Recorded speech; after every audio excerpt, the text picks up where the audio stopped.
Left-wing academics.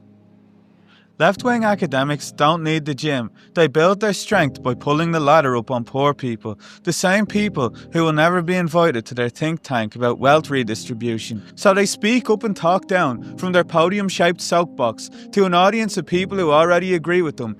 The university-industrial complex absorbs all forms of radicalism and makes it civilized, turning dissent into a consumer choice, protest into product, and the yellow jacket into a shiny pink bow. Speaking truth to power in double-spaced Times New Roman means they can critique the very system that they actively benefit from.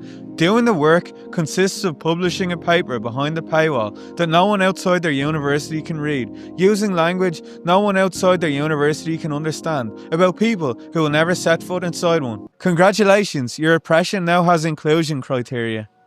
When academics got recruited, they got given a lanyard and a dictionary of liberation with about 10 to 15 buzzwords that are so vague they could literally mean anything. But at least they can wear their doctorate martens to the lecture hall and drink free coffee in conferences they had to pay to speak at, and attend diversity workshops where white people talk about intersectionality like they understand it firsthand. They say borders are man-made and we need more third spaces, but they can't break free from their echo chamber.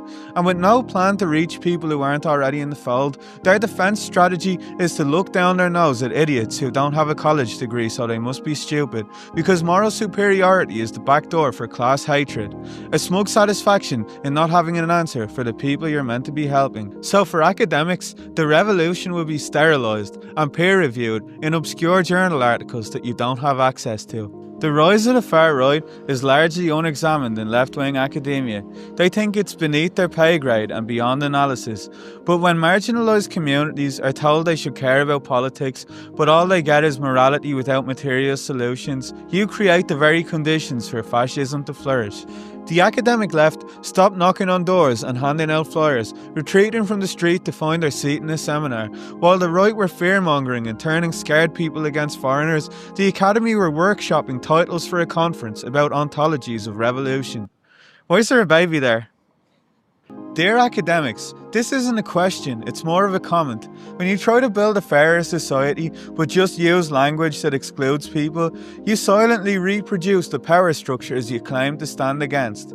Using words like accessibility, inclusivity and empowerment, but never mentioning who grants access, who gets included and where the power comes from, means you just preach inequality and signal elitism. Because deep down, you don't want to change the world. You just want to theorize its decline and get cited for it.